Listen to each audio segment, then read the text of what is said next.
So this is Vinny Part 2. Hope you've had a chance to see Vinny Part 1 to understand how this discussion began. It's an email discussion, and I replied to Vinny's original email and pictures with this message, and I said I can't say with certainty what was causing the problem initially. Most likely now your artificial valves are causing a form of hemolytic anemia, although anemia isn't necessary. It may just be hemolysis, meaning the breaking down of red blood cells. As the red cells pass by the valves, meaning the artificial valves in the heart, they are broken apart. If I'm correct, a peripheral blood smear would show schistocytes, and schistocytes are also known as helmet cells. And basically what that means is a red blood cell is in general a spherical cell, but if it passes by a steel or metallic mechanical valve, it can be sheared and broken in half, spilling its contents, and it would assume a spherical shape before breaking open, and then leave half of a sphere, which would, if you imagine, might look something like an old helmet. And we call those schistocytes or helmet cells. The waxing and waning of this process can cause the purpura you're seeing on the skin. And then I finished that with best to you and Merry Christmas, hoping that that had answered his question. Well, that doesn't always work when I give somebody an answer. And Vinny replied, he says, is there anything that you can help me with this, or is there a cure for this? And to that I replied, I said, to Vinny, the reason they're telling you there's nothing wrong is that there isn't. This is a side effect of the blood thinners and the mechanical valves. It's going to continue occurring for the rest of your life. Stop worrying about this and stay on your medications. And I'd hoped at that point that that would answer his question. He would understand that what he was looking at was indeed a side effect to the fact that he had 2 mechanical heart valves and was on warfarin, also known as Coumadin. And he replied to me, thank you for that, I really appreciate your help. And that's the last chance, or that was the last chance for me. So I know I'll stay on my medicine and stop wasting money for something that cannot be cured. By the way, thank you for suggestions. And so I hoped that meant he had gotten the idea that this was not something he needed to continue pursuing and seeing more physicians regarding, because this is very simply a side effect of the fact that he's got mechanical heart valves and is on a very potent blood thinner. And then I received this. One more question I think I should ask you as a doctor. Do you think that any particular time in my life, maybe after 2 to 3 years later, these valves would adapt to my body conditions in the way that natural valves work? Do you think that time this disease would go away? Telling me once again he still doesn't quite, Vinny's not quite getting the idea as to what's going on here. So I replied, I honestly do not think this will stop. You should expect to get these red spots continuously going forward, but they're not a problem. Just wear long sleeves. Obviously the red spots are bothering him, so I'm giving him a solution.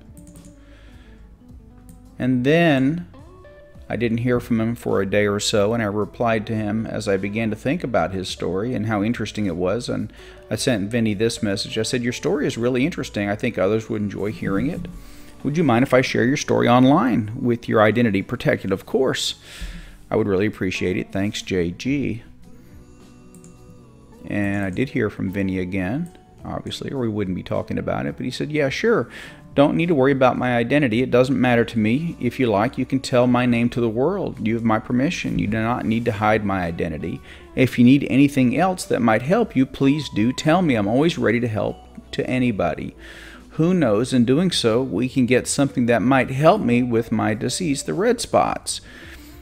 And so, once again, more evidence that Vinny's not convinced that I've given him an answer that he can accept regarding the rash or the intermittent purpura at the extremities.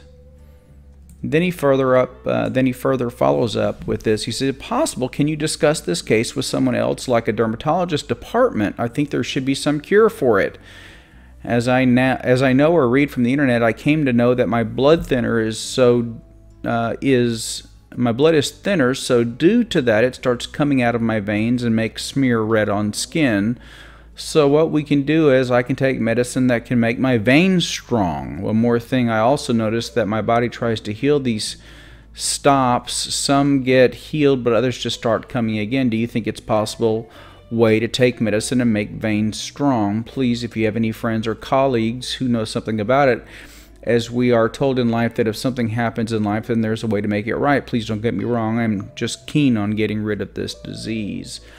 I think he's begun to understand now that the problem is he is on an anticoagulant due to having artificial heart valves. It's much more likely that he'll develop a clot that could go to the brain and cause a stroke. And so to help prevent that from happening, we use an anticoagulation pattern or program similar to treating someone with Coumadin. We have different anticoagulants now that are less likely to cause the kind of red spots that Coumadin causes or warfarin causes, although they're much, much more expensive.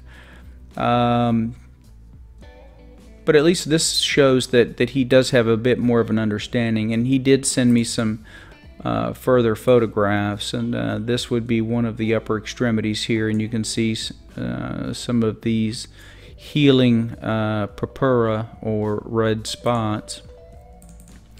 Here would be another one, larger one there, and several smaller ones at the left arm. I presume that was the left arm. Same situation here near the antecubital fossa. Not too bad though, if you ask me. I've seen a lot worse on patients taking Coumadin. Vinny's really upset about this. And then a healed one. So that's going to be the end of part 2, and I'm going to talk about what's really gone on or what's happened with Vinny, or at least to the best of my knowledge, just by having exchanged a few emails and looked at a few pictures with him. And that'll be part 3 coming up. Hey there, Dr. Gilmore fans. We have an update about Cocoa Skin Plus. It's the newest supplement from the marvelous mind of Dr. John Gilmore.